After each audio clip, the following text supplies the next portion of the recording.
Sa video na ito ay tuturo ko sa inyo ang wiring connections ng bagong rewind na stator kasama ang safety procedures para siguradong hindi ka magkakamali sa connection mo. Kung interesado ka, huwag kang mag-skip sa video nito. So ganito ang halimbawa ng bagong rewind na stator.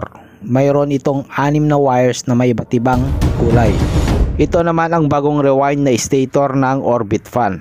Pero pareho lang, nasa green wire tayo maglalagay ng thermal fuse. Bago ilagay ang stator sa housing or casing, lagyan ng 2 amperes na thermal fuse ang green na wire.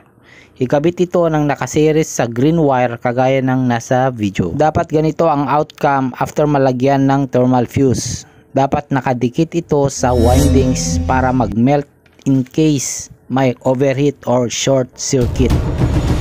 Before na ikakabit natin ang mga wires, ipapakita ko muna sa inyo ang iba't ibang electrical parts ng ating electric fan. Ang una ay ang ating electric fan motor.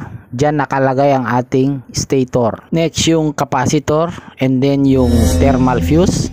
Nakalabas nga pala ang ating thermal fuse for instructional purposes, pero dapat nandun sa loob ng motor, nakadikit sa windings. Ito naman ang ating switch and yung ating AC power cord. So yung una nating ikabit na wire ay yung kulay yellow doon sa may capacitor. Yung isa pang yellow na wire naman ay doon sa kabilang terminal ng capacitor. Kahit magkabaliktad yung dalawang yellow na wires na yan, okay lang. Non-polarized naman yung ating capacitor. Ang next na ikakabit natin ay yung green wire. I-connect natin ito sa thermal fuse. Kahit alin dun sa dalawang terminal ng thermal fuse natin ikakabit yung green wire, okay lang, walang polarity yan. This time ikakabit naman natin itong 3 wires sa may switch.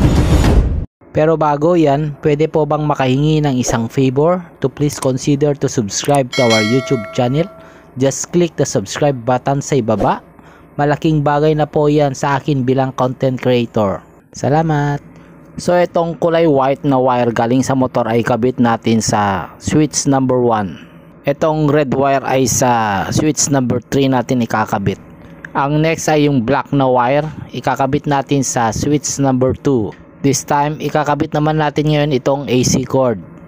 Itong isang wire ay kakabit natin sa common ng switch or sa 0. And then yung isang wire naman ay sa may thermal fuse. Kahit magkabaliktad guys yung dalawang wire na yan, okay lang, wala namang polarity. Okay? Ngayong tapos na guys, wag muna nating isaksak. I-test muna natin ng tester bago magsaksak. Bago tayo mag-test ng plug, kailangan muna nating iset yung ating multi-tester sa range times 1 or times 10. And then ikabit natin yung test prod sa plug.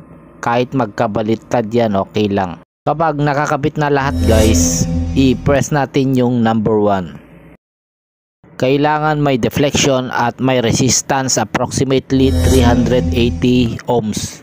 Ganon din yung number 2 and number 3, kailangan may resistance. Kung mapapansin nyo, habang tumataas yung switch number ng electric fan, bumababa yung resistance ng ating motor. Kapag ganyan ang deflection o resistance reading ng ating electric fan, meaning to say good ang ating electrical connections.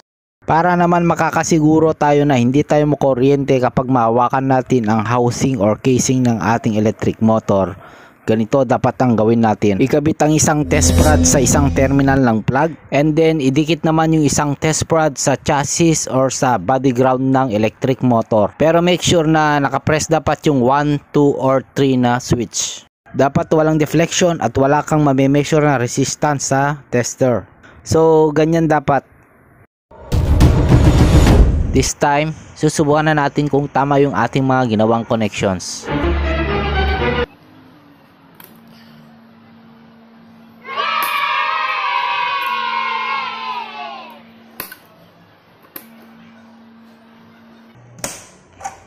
So, ganun lang ang gagawin natin kapag magpapalit tayo ng bagong stator o motor ng electric fan. Hanggang dito na lang. Kung nakatulong sa inyo ang video ito, huwag kalimutang mag-like at mag-subscribe.